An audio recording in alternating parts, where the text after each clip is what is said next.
नमस्कार साथियों, एक बार फिर से आप सबका न्यू लाइट विद दीपक में बहुत बहुत स्वागत है। आज से हम शुरू कर रहे हैं भारत का संविधान, इंडियन कॉन्स्टिट्यूशन। तो आज हम केवल इतना आपको बताएंगे कि हम इसमें आपको पढ़ाएंगे क्या क्या, यानी हमें आज ये पता होगा कि हमको क्या क्या अगले कुछ समयों तक पढ़ना है। लगभग 3 महीने तक में भारत का संविधान समाप्त हो जाना चाहिए, अगर प्रतिदिन एक वीडियो अपलोड हो तब। तो जब हमें ये पता हो कि हमें क्या क्या पढ़ना है, कैसे पढ़ना है और किस टॉपिक के बाद कौन सा टॉपिक को पढ़ना है, तब हमारा एकदम व्यू क्लियर रहेगा और हमें पढ़ने में आनंद आएगा, हमें बोरिंग महसूस नहीं होगी। तो इसीलिए हम पहले विषय सूची आपको बता देते हैं कि हम आपको पढ़ाएंगे क्या क्या और कैसे पढ़ाएंगे और आपको किस तरह से पढ़ना है। तो सबसे पहले आपको एक कॉपी बनानी है और जो भी हम यहाँ बताएंगे उसमें जो तारीख होगी, जो किसी का नाम आएगा, महत्वपूर्ण बिंदु आपको नोट करने हैं। बाकी तो आप कहानी के भी माध्यम से पूरी बातें समझ जाएंगे। पिछले वीडियो में हमने आपको कमेंट करने के लिए कहा था कि यस लिख करके और अपना उम्र लिख करके कमेंट करिएगा जो पढ़ना चाहते हैं। तो मुझे बहुत खुशी है कि काफ़ी लोगों ने हाँ किया और अपनी उम्र भी लिखा। तो कुछ लोग तो 70 वर्ष से भी अधिक की उम्र के हैं और पढ़ने के लिए हाँ किए हैं, तो उनको बहुत बहुत धन्यवाद। और जो लोग 30 वर्ष, 25 वर्ष या 20 वर्ष के हैं, उनको मैं कहना चाहूँगा कि वो ज़रूर नोट्स बनाएं, क्योंकि वो जाहिर सी बात है कि परीक्षा के दृष्टिकोण से ज़्यादा पढ़ेंगे। तो वो ज़रूर नोट्स बनाएं और 40 के ऊपर वाले नोट्स ना भी बनाएं, अगर केवल ध्यान से समझेंगे तो भी बहुत अच्छा रहेगा। तो देखिए, सबसे पहले हम ये समझते हैं कि संविधान का अर्थ क्या होता है। संविधान, कॉन्स्टिट्यूशन इसको अंग्रेजी में बोलते हैं। तो संविधान 2 शब्दों से मिलकर के बना है। एक शब्द है सम और एक शब्द है विधान। तो सम का मतलब क्या होता है? समान या बराबर। और विधान का मतलब क्या होता है? नियम या कानून। नियम या कानून। तो इसका मतलब हुआ समान कानून। समान कानून को ही संविधान कहते हैं अर्थ की दृष्टि से। यानी ऐसा कानून जो किसी देश में वहां के नागरिकों पर समान रूप से लागू हो, कम ज्यादा नहीं कि कोई व्यक्ति जुर्म करे तो उसको ज्यादा सजा मिले, कोई दूसरा जुर्म करे तो उसको कम सजा मिले। ऐसा विधान या नियम नहीं, ऐसा विधान जो हर नागरिक को, चाहे वो गरीब हो, चाहे अमीर हो, छोटा हो, बड़ा हो, किसी भी जाति, धर्म, मजहब का हो, अगर वो कोई गुनाह करता है तो उसको उतनी ही सजा मिले जितनी की सजा एक बड़े को मिलती है या एक छोटे को मिलती है। अब अगर हम इसकी परिभाषा की बात करें, वह नियम जो सभी नागरिकों पर समान रूप से लागू होता है संविधान कहलाता है। किसी देश का संविधान वहां की राजनीतिक व्यवस्था, वहां की न्यायिक व्यवस्था एवं नागरिकों के हितों की रक्षा करने का मूल माध्यम होता है। संविधान के ही माध्यम से नागरिकों के हितों की रक्षा हो सकती है। अगर संविधान नहीं है तो रक्षा करना मुश्किल है। अब हम देखते हैं कि संविधान कितने प्रकार का होता है। वैसे तो संविधान के बहुत प्रकार हैं, लेकिन मुख्य रूप से संविधान 2 प्रकार का होता है, एक लिखित संविधान और एक अलिखित संविधान। लिखित संविधान का मतलब होता है कि जो संविधान पूरी तरह से लिखा गया हो, किसी दस्तावेज के रूप में उसकी हर बातें लिख करके रखी गई हो। अलिखित का मतलब होता है कि जो किसी दस्तावेज में न लिखी गई हो, यानी कहीं लिख कर न रखी गई हो, बल्कि देश और काल के अनुसार समय समय पर वहां की संसद तय करेगी कि किस प्रकार का नियम रहेगा, किस प्रकार की सजा होगी, किस प्रकार का कानून होगा। तो अगर वर्तमान में बात करें तो विश्व का ऐसा कोई भी संविधान नहीं है जो अलिखित हो, लेकिन इंग्लैंड के संविधान को अलिखित माना जाता है।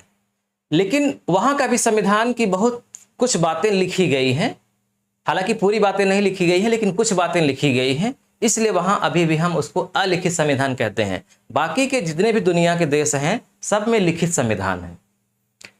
लिखित संविधान सबसे पहले बनाया गया था अमेरिका में, लेकिन वर्तमान में विश्व का सबसे बड़ा लिखित संविधान भारत का है। सबसे पहला लिखित संविधान अमेरिका का, अलिखित संविधान इंग्लैंड का।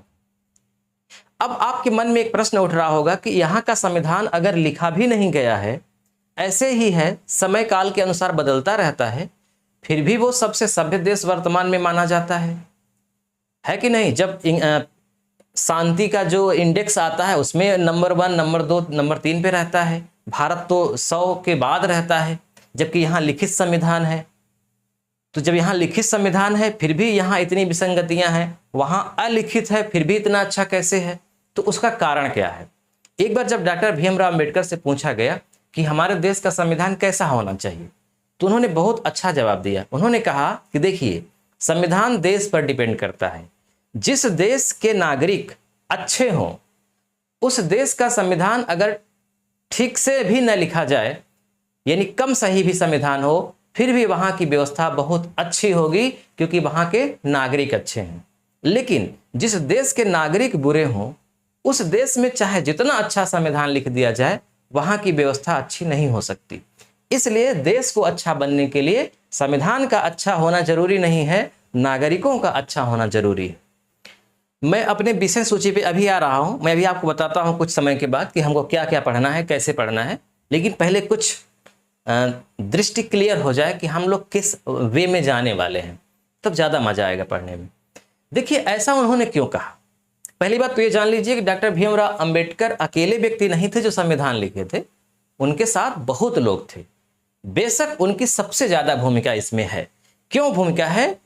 क्योंकि वो जब संविधान सभा का गठन हुआ था, तो उस संविधान सभा में भीमराव अंबेडकर से ज़्यादा पढ़ा लिखा कोई व्यक्ति नहीं था। सबसे ज़्यादा विद्वान व्यक्ति भीमराव अंबेडकर थे।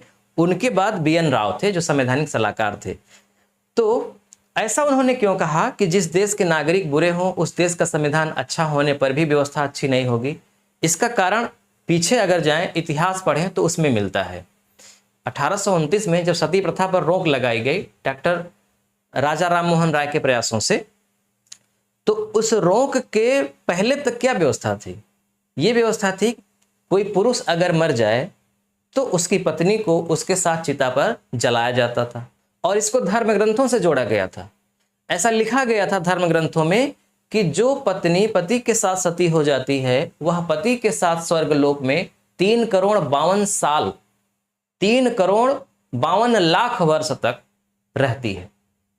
बताइए, अगर ऐसा लिखा गया था तो उसका उल्टा भी लिखना चाहिए कि जो पति भी पत्नी के साथ सती होगा, वो भी इतना ही समय तक स्वर्ग में रहेंगे दोनों, है ना? लेकिन एक ही पक्ष को लिखा गया था। तो कहने का मतलब बहुत गड़बड़ था और जबरन जलाया जाता था। राजा राम मोहन राय आगे आए, लेकिन अंग्रेजों का शासन न होता तो मुझे ही नहीं बल्कि सभी इतिहासकार ये मानते हैं कि सती प्रथा पर रोक नहीं लगाई जा सकती थी।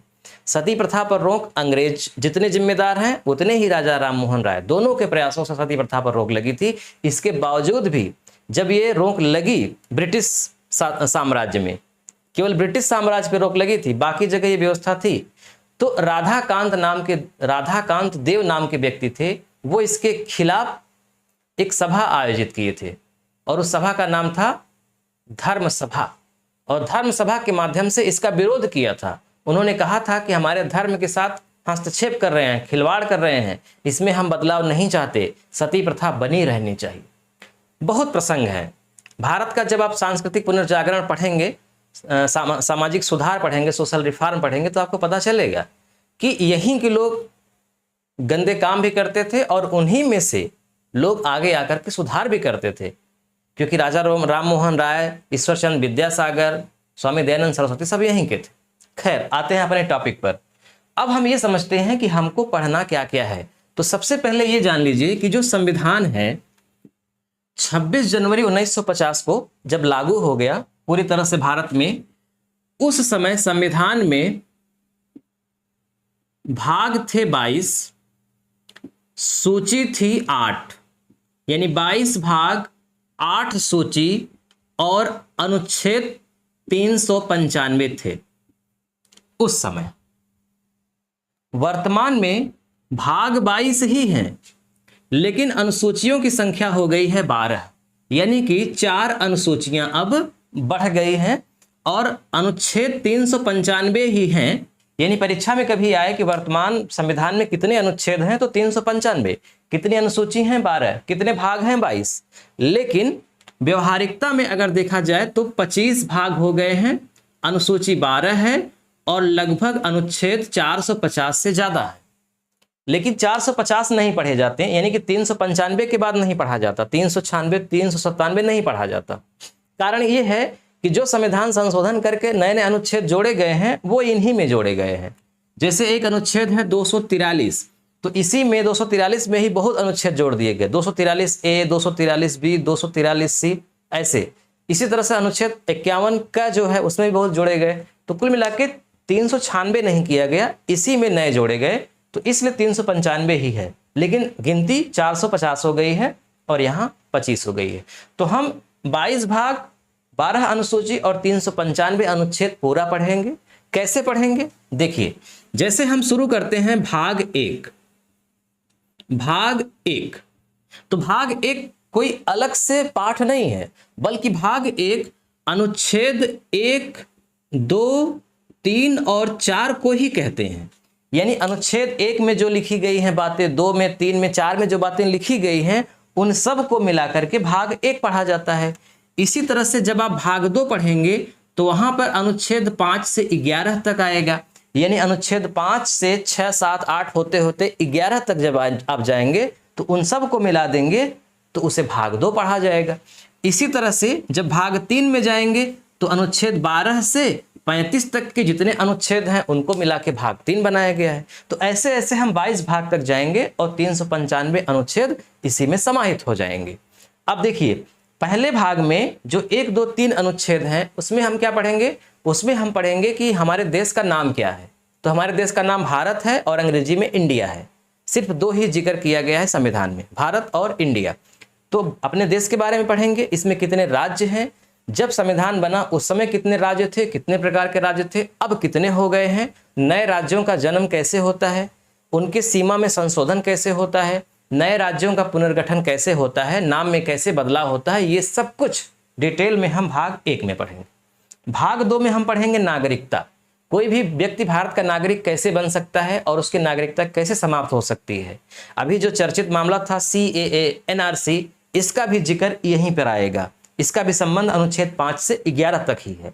फिर अनुच्छेद 12 से 35 तक जो भाग 3 में है मौलिक अधिकार है, तो इसमें जितने भी आपको अधिकार दिए गए हैं संविधान के तहत उसको आप पढ़ेंगे। समानता का अधिकार है ना, प्राण एवं दैहिक स्वतंत्रता का अधिकार, बोलने का अधिकार, धर्म का अधिकार, सभी प्रकार का अधिकार आप इसमें पढ़ेंगे। ऐसे ऐसे अनुच्छेद 22 तक आप पढ़ेंगे। तो अब हम आपको बता देते हैं कि हम आपको सबसे पहले क्या पढ़ाएंगे, फिर उसके बाद क्या पढ़ाएंगे और लास्ट में क्या पढ़ाएंगे। और जो भी आपको पढ़ाएंगे वो एक सिस्टमेटिक होगा। जैसे आप गणित में सबसे पहले जोड़ पढ़ते हैं, फिर घटाना, फिर गुणा, उसके बाद भाग। गुणा भाग पढ़ने के पहले आपको पूरा पहाड़ा आना चाहिए। ठीक उसी तरह से यहाँ भी है। अगर एक छोड़ करके दूसरा पढ़ेंगे तो समझ में नहीं आएगा, सिस्टम से ही पढ़ेंगे तभी पूरी बात समझ पाएंगे। तो देखिए, सबसे पहले हम पढ़ेंगे संविधान का निर्माण कैसे हुआ, संविधान के पहले कौन कौन से यहाँ नियम थे, संवैधानिक विकास कैसे हुआ, संविधान के निर्माण के समय संवैधानिक सभा जो बनी उसमें कितने लोग थे, फिर इसमें कितने तरह से बहस हुई है ना, कितना समय लगा, पूरा डिटेल में हम संविधान के निर्माण वाले पाठ में पढ़ेंगे। उसके बाद नागरिकता, बता ही चुके कि भाग 2 में नागरिकता है, तो नागरिकता के बारे में पढ़ेंगे। इसी में NRC और CAA पढ़ेंगे। मूल अधिकार पढ़ेंगे, उसके बाद नीति निर्देशक तत्व, उसके बाद मौलिक कर्तव्य पढ़ेंगे। इसके बाद हम केंद्र और राज्य पढ़ेंगे। तो केंद्र में क्या पढ़ेंगे? केंद्र की सारी संस्थाएं, यानी कि केंद्र में जो संसद होता है, संसद में लोकसभा और राज्यसभा का निर्वाचन कैसे होता है, पूरा डिटेल में। कितने राज्य में, यानी कि उत्तर प्रदेश में लोकसभा की कितनी सीट है, मध्य प्रदेश में कितनी सीट है, पूरा हम डिटेल में चर्चा करेंगे। राज्यसभा पढ़ेंगे, राष्ट्रपति का निर्वाचन पढ़ेंगे, पूरी राष्ट्रपति का कार्यकाल पढ़ेंगे, मतलब क्या कार्य करता है वो पढ़ेंगे। प्रधानमंत्री की नियुक्ति पढ़ेंगे, कार्य पढ़ेंगे। इसी तरह से महान्यायवादी पढ़ेंगे। तो कुल मिला के केंद्र में हम केंद्र की कार्यपालिका, विधायिका को विस्तार से पढ़ेंगे। फिर आएंगे जब हम राज्य में, तो राज्य की कार्यपालिका, विधायिका पढ़ेंगे। कार्यपालिका में मुख्यमंत्री पढ़ेंगे, विधान सभा के सदस्य यानी कि विधायक के बारे में पढ़ेंगे, विधान परिषद के बारे में पढ़ेंगे, राज्यपाल के बारे में पढ़ेंगे। यहाँ के जो राज्य निर्वाचन आयोग है उसको पढ़ेंगे। फिर उसके बाद आएंगे न्यायपालिका में। न्यायपालिका में सब न्यायपालिका यानी हाई कोर्ट और सुप्रीम कोर्ट दोनों को एक साथ पढ़ेंगे। तो केंद्र में केंद्र में कार्यपालिका और विधायिका पढ़ने के बाद जब हम न्यायपालिका पढ़ लेंगे तो हमारा केंद्र एकदम कंप्लीट हो जाएगा। निर्वाचन आयोग में पढ़ेंगे कि निर्वाचन आयोग क्या है, कितने लोग मिलकर निर्वाचन आयोग का निर्माण करते हैं और ये किस किस का चुनाव कराता है। निर्वाचन आयोग के बाद हम आरक्षण पढ़ेंगे। आरक्षण का मतलब कि कुछ लोगों को विशेष सुविधाएं दी गई हैं, अल्पसंख्यकों को, ओबीसी को, एससी एसटी को, महिलाओं को, तो उनको किस प्रकार दिया गया है इस पर हम पूरी चर्चा करेंगे। फिर राजभाषा के बारे में पढ़ेंगे कि हिंदी भारत की राजभाषा है, कितने राज्यों में हिंदी राजभाषा है, तमिल, तेलुगु, कन्नड़, मलयालम को राजभाषा क्यों नहीं बनाया गया, हिंदी को ही क्यों बनाया गया, इस पर हम बात करेंगे डिटेल में। फिर आपात उपबंध, भारत में 3 प्रकार के राष्ट्रीय आपात होते हैं, तो आपात उपबंध के बारे में हम पढ़ेंगे। वित्तीय आपात, राष्ट्रपति शासन जो लगता है, और राष्ट्रीय आपात, इस पर। फिर संविधान में संशोधन किस प्रकार से होता है, क्योंकि बताया ना कि 22 भाग 8 अनुसूची और 395 अनुच्छेद थे, लेकिन अनुसूचियों की संख्या 12 हो गई है, अनुच्छेदों की संख्या 450 हो गई है। तो जो नए नए अनुच्छेद जोड़े जाते हैं उसके लिए संविधान में संशोधन करना पड़ता है।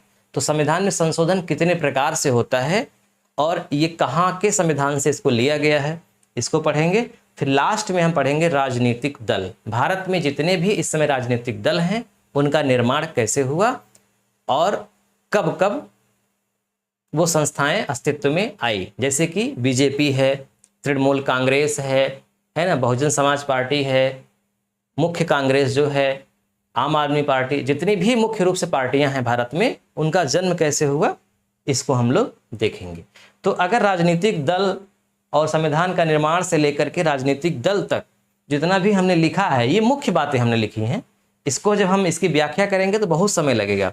सबसे अधिक समय हमें लगेगा यहाँ पर केंद्र में, ये सबसे बड़ा पार्ट है।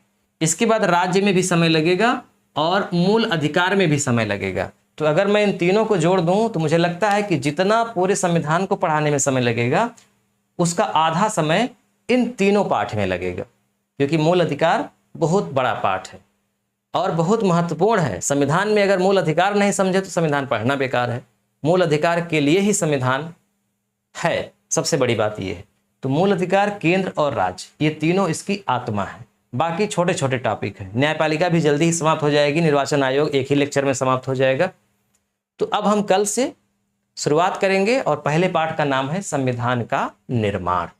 तो बिल्कुल तैयार हो जाइए। जिन लोगों को सूचना नहीं है उनको सूचना पहुंचा दीजिए, इस वीडियो का लिंक भेज दीजिए ताकि शुरू से ही लोग जुड़ जाएं, और जब शुरू से ही जुड़े रहेंगे तो ज़्यादा अच्छा रहेगा, समझ में अच्छे से आएगा।